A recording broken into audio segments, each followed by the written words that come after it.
Good morning. My name's Matt. This is my beard. No fork mic, just a mic. The green one is the Tyne Bridge. It's been getting painted for the last 2 years. And the red one is the Swing Bridge. And we are down at Newcastle Quayside. And we're doing something a bit different today. We're going to the Clubhouse, which is kind of like a private wargaming, Warhammer, awesome space. I'll show you more about that in a bit. But for the time being, I think I'm going to go and grab my stuff from the car. I'm going to go and get myself sorted out, and we'll get in. We're going to probably speak to Jambo. So Jambo is one of the directors and owners of the club. I want to show you this space because when I found out about it, my mind was blown, and then I was invited to today, and that was even better. So without further ado, let's jump into a pretty cool, different kind of video.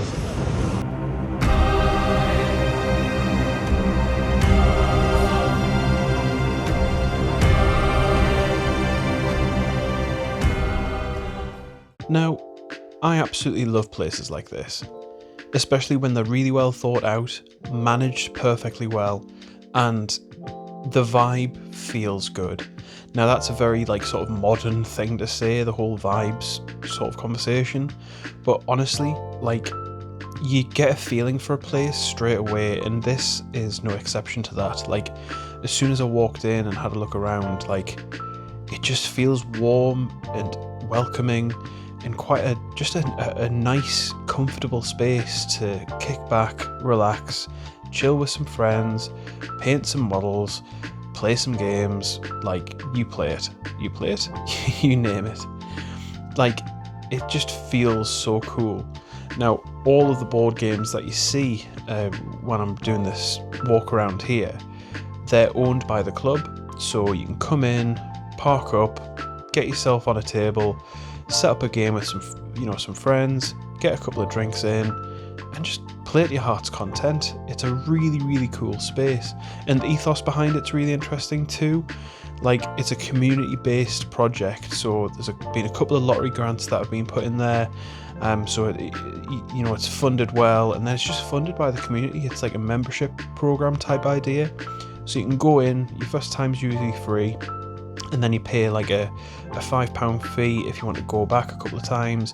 If not, it's £15 a month, and it's got a growing membership base, so it's got something going on pretty much every day of the week that they're open. It's run by volunteers, and it's a charitable organisation as well, so once they've covered their overheads, they're able to put money into charity, and it's a feel-good place. There's no other way about it. So for me, when I was invited down by Jambo, I was just blown away with the hospitality that was in there, and just how good it felt. Now, I'm lucky in the sense of this is pretty much on my doorstep. It's a 10-minute drive down the road into Newcastle city centre, and there I am. But there's loads of places like this around the UK, and I really look forward to going to them. So this is where we were painting. Jambo had set it all up with the guys, and we had everything from Age of Sigmar, 40k, Legions Imperialis. I even brought one of my Escher champions to paint up. And then we move on to this cabinet. Now this is the cabinet that you saw when we first went into the front area of the space, and predominantly it's Jambo's miniatures, but as you can see, the level of detail when it comes to the painting side of things here is sublime. On the next shelf down, there was actually one of Jambo's first models, or one of his earlier models, which is an old fantasy dragon, and he painted that. I think, if I remember rightly, he said he was 12 when he painted that, and honestly, it's beautiful. It's so well done. But I mean, we've got loads of things from Blood Bowl, we've got some 40k in there, some Kill Team stuff, and then some other systems too. I absolutely love those squigs as well. They were absolutely gorgeous, really, really beautiful, really well done. That sort of matte finish is just something that I absolutely covet. I think it's brilliant. That's the dragon just there. That's the dragon I was talking about just now. One of Jambo's early days models.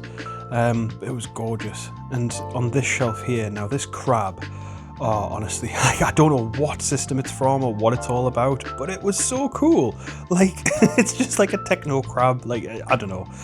Anyway, I could gush about this all day, but in all seriousness, guys, like, this space was amazing, and I really look forward to going down there more often. And there's already talks in the background of, me being involved with these guys a little bit more, maybe some podcasts and, doing some more filming and all that sort of thing. I really want this to be a big thing for these guys, because you can just tell how passionate they are and how much they care about the community and the community that they're fostering. So that's pretty much it from me from now. I'm now going to jump into an interview with Jambo, and yeah, I hope you guys enjoy it. It was a bit chaotic. I've left the bloopers in because it was just so funny. Am I even in shot? Yeah. Do I need to lean forward? Do we need to arm wrestle? Dylan, you pencil pusher. Oh, we have an arm wrestle first, is that right? Right. Okay. 3, 2, Yeah. 1. Oh, which way? Oh no, I need to go that way. Throws away. It's warm. I'm going to move that. Because it looks shit. No, it doesn't. Don't be daft. Oh, look at you, all cash. Yeah, everything's in shot. One's You're mic. good. Is everything in shot? Well, Even Linda. yeah. Right, I'm gonna. Jambo, Hello. how are you doing? I'm trying to feel comfortable on camera.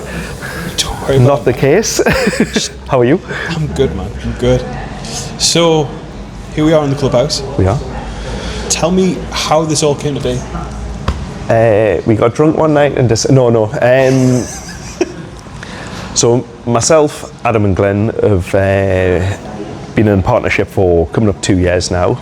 It's been going longer than that, but we used to be a travelling circus going around loads of bars and bringing Clubhouse to the bars on nights when they weren't busy, so we would fill venues. So it was like a partnership, and we became too big for that, and it was becoming a bit stressful, and we had too many people wanting to come to these nights, and we couldn't fulfill it. And the last thing we ever wanted to do was knock people back from playing their games. So it became a natural progression for us to find our own venue, which was probably the most daunting thing we've ever done. And we were assured it'll work, and you know the mindset, it's just gonna flop, but it's just been lovely. It's been hard, but it's been worth it. And it's all stemmed from Glenn's thought of he wants to open up his own games club. Nice. And hopefully we're doing all right for people. Well, by the looks of things, these are just from my perspective coming in, today is the first day I've ever been down, and the first thing you met with at the door is obviously Adam, which to some people might be quite scary, but to it's scary. But to be fair, it's a really welcoming environment just coming through straight away. It feels calm and warm and hopefully nice. And then you go through into sort of the gaming space and the event space, and it's really it has that professional feel and vibe, and that's kind of one of the reasons why I love it so much. I can't wait to come down more often with my friends and do stuff. It's going to be class. But I think you can tell that it's been built with passion. Yeah. You know what I mean? So just for context for you guys, the whole reason why I'm here today, it's a hobby hangout. So we're doing a paint session. There's loads of different people who've come in and dropped out and all that sort of thing, and it's just nice. It's a nice cozy vibe. So to be able to come down and enjoy this space, like many have and many more will as well, hopefully, is phenomenal. I've just for the context of the video, I've shown a bit of a walk around and shown the paraphernalia, shall we say, on the walls, Walker and all that sort of stuff. But it's nice to see what you guys have got in regards to your own collection here and how that pride. So let's talk about that.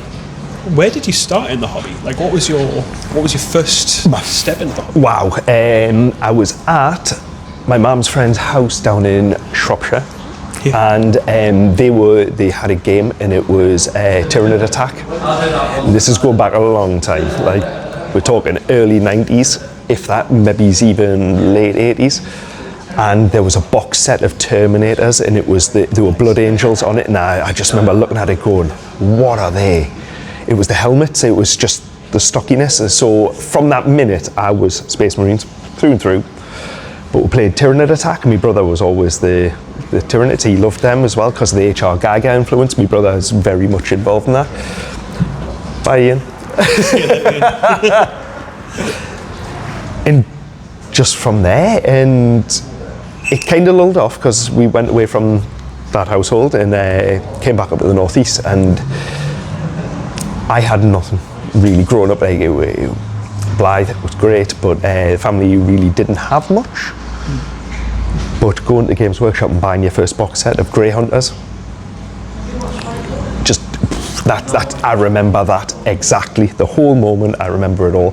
Opening it up, had the polystyrene in it, and the smell, and just the models, and just going, I don't know what to do with these now. How to paint them, nothing. I didn't have any paints, didn't have anything, but just fell in love with them. Gluing them, making all the mistakes, gluing my hand to my face, everything, the lot, but just posing them how I wanted them to, having a look in game, like the White Dwarf, heavy metal magazines, and just worshipping the images, just like, and just slowly got into it. Nice. Loved it. There was a games club in Blythe that was at Ridley, and went to that quite a few times. Started playing a bit of Warhammer, 2nd edition, the most complicated edition ever, but that was my bread and butter, and I loved it, and it was just insane. Didn't really play that many games, just loved the lore. I loved writing army lists. It was good. It was good for me handwriting, just writing out tons of lists. Loved painting. Yeah. It's the reason why I'm short-sighted now. But just loved sitting, painting, and just finding a style that worked for me, and just adoring heavy metal. Yeah. And it went on for a couple of years, and then it tailed off again. Obviously the stigma back then was you couldn't really talk about it, you couldn't show people, you couldn't tell your mates in school that that's what you were into. So it kind of died off for a while, and then literally met Glenn at my job on the first day, and we went out in the van and we did things, and he mentioned he had a games club, and then just I kind of didn't want to talk about it, which is weird. And I was like, I've got all this stuff, and then Glenn was like, well, and then he went, you've played Warhammer, haven't you? And I was like, yes. Dabbled in it, and then just kind of fell back into it. But that earliest memory was literally Tyranid Attack. Nice. Loved it. What year would that be? Let's say 1990. It's a while ago.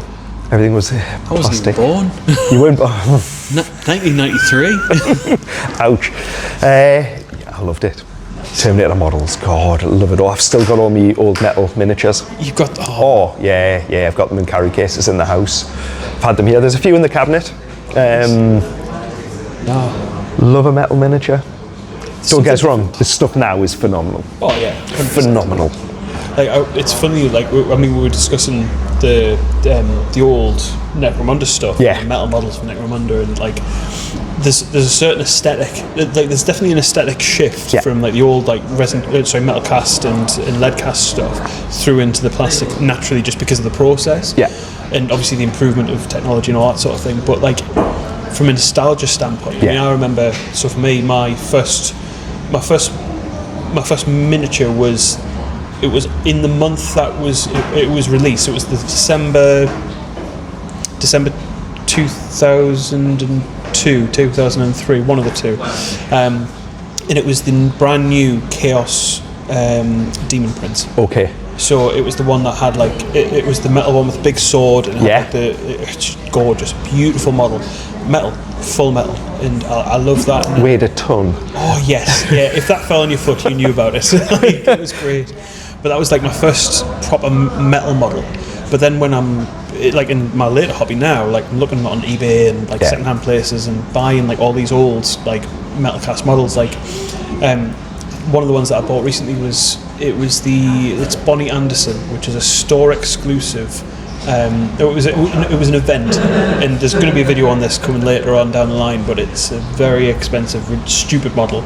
So you had to go into store, you had to participate in an in-store event, and then you received it as a prize. Yeah. And so Bonnie Anderson was like a bounty hunter for Necromunda, metal cast, gorgeous model.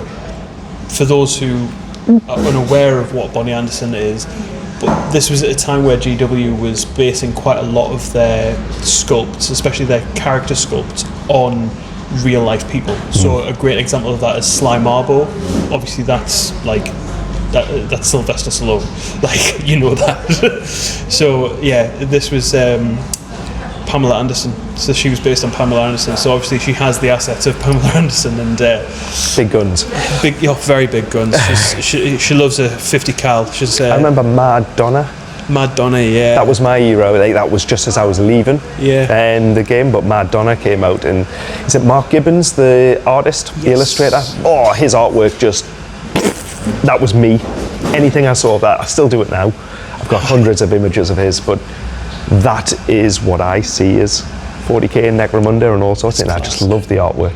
It's class. That nostalgia trip's always a really fun one. But you mentioned earlier about like today and here and now and like the new sculpts and that sort of thing. So what is it that you're currently working on? What is it that you're currently enjoying? Everything I said I wouldn't go back into. So I said I wouldn't go back into 40k. I'm dabbling in board and actions now, so I'm Space Wolves through and through. Yes, I know there's a massive hype train at the minute with them all coming out and all the new models, and you're going to get everyone jumping onto them. I'm not that bothered about all that. I just like Space Wolves. I just think I love the all the new things you can get for them. The Great Tide Studio, all those parts, they're all going on. So at the minute, I'm trying to make every model individual, like a kill team model, but for a bigger game of 500 points. But it's the narrative. It's always the narrative of the game. I play games to play with people. Yeah. I'm not bothered if I win or lose. I'm not. As long as we're having fun along it. Hence why I play Blood Bowl. You cannot win. It's a game designed for you not to win, but it's great. Just that's what I'm trying to do at the minute. But I'm trying to build to be commission painting. All right. If I had the time, I would do that way more. But it's getting time. Yeah. It's this and a full-time job and family life. Like it doesn't leave you much time. No. As we all know. Once a day. Yes, but I'm learning to paint fast and well. It's a new thing. What are you doing?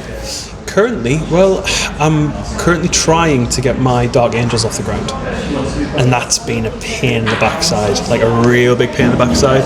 So if you haven't followed any of the videos already, this is basically 4 or 5 months in the making, and I've been doing like test models and all this sort of thing on how I paint my my Dark Angels. So I'm doing the Deathwing Assault paint, and there's just something in me that struggles to get that paint scheme out on the miniature. So I'm asking for advice off people, and people are giving me a hand here and there, and it's just do it. Well, that's the thing, I'm trying. Just do it. But it just looks cack-handed. It looks so bad. Doesn't matter. It matters to me.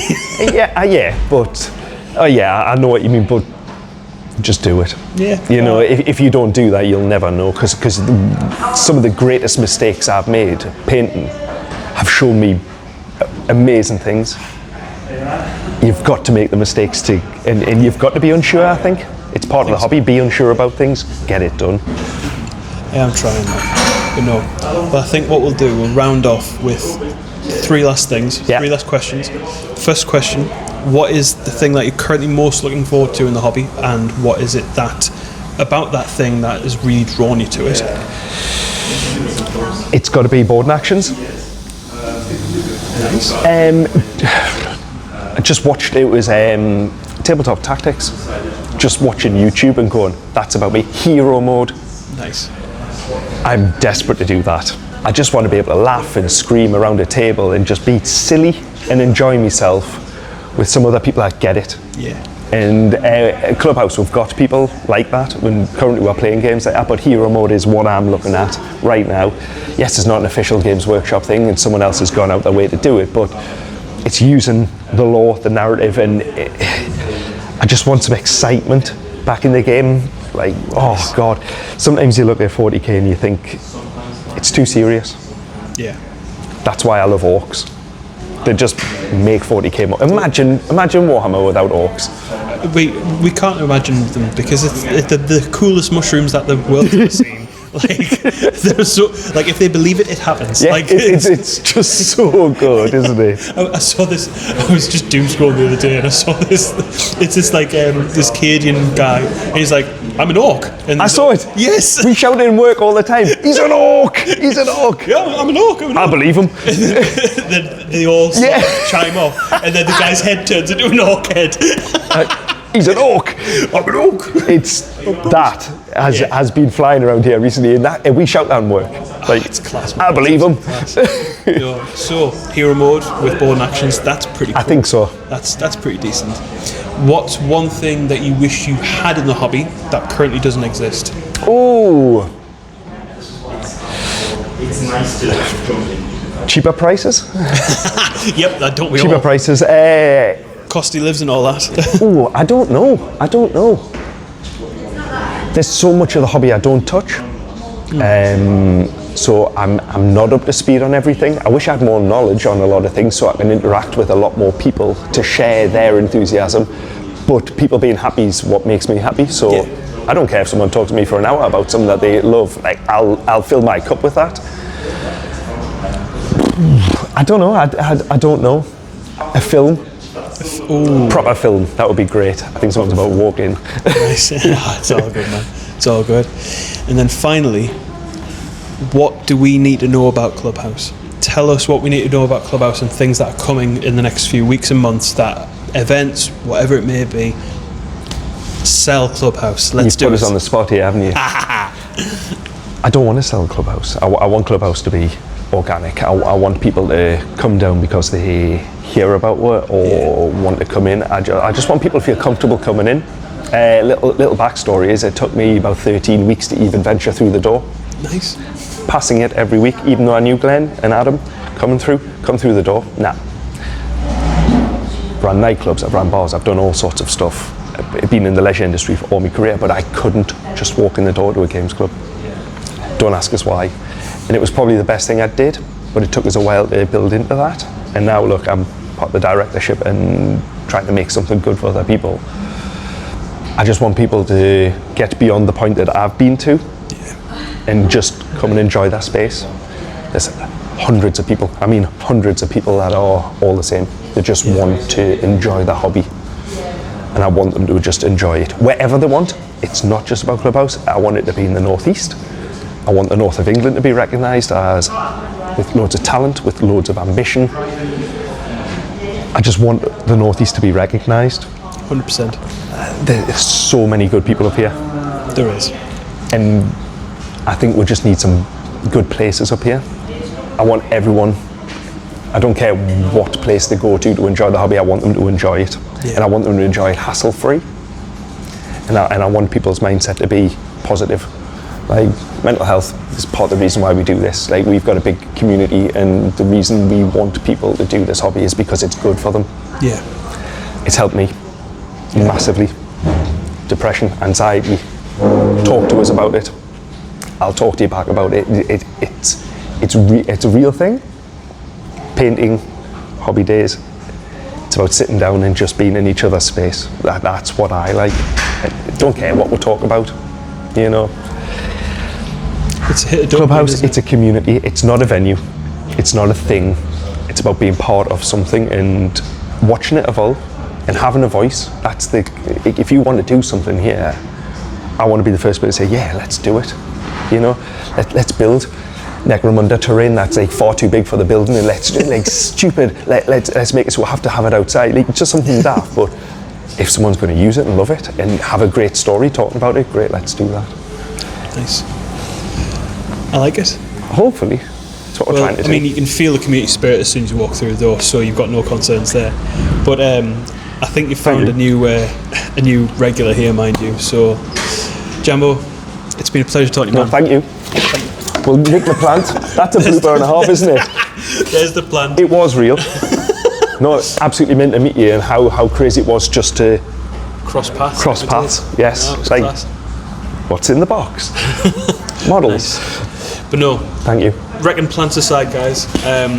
That's it for this week's video. So if you like the video, please feel free to drop a like. Feel free to follow Clubhouse on their socials. It's Clubhouse Gaming. Clubhouse Gaming, yes, and we shall put that all in the description. I've been Matt, this has been my beard, this has been the Fort Mike, that's been Jambo, and catch you guys later. Thank you. You said you were shot on camera, that was I hate it. I hate it.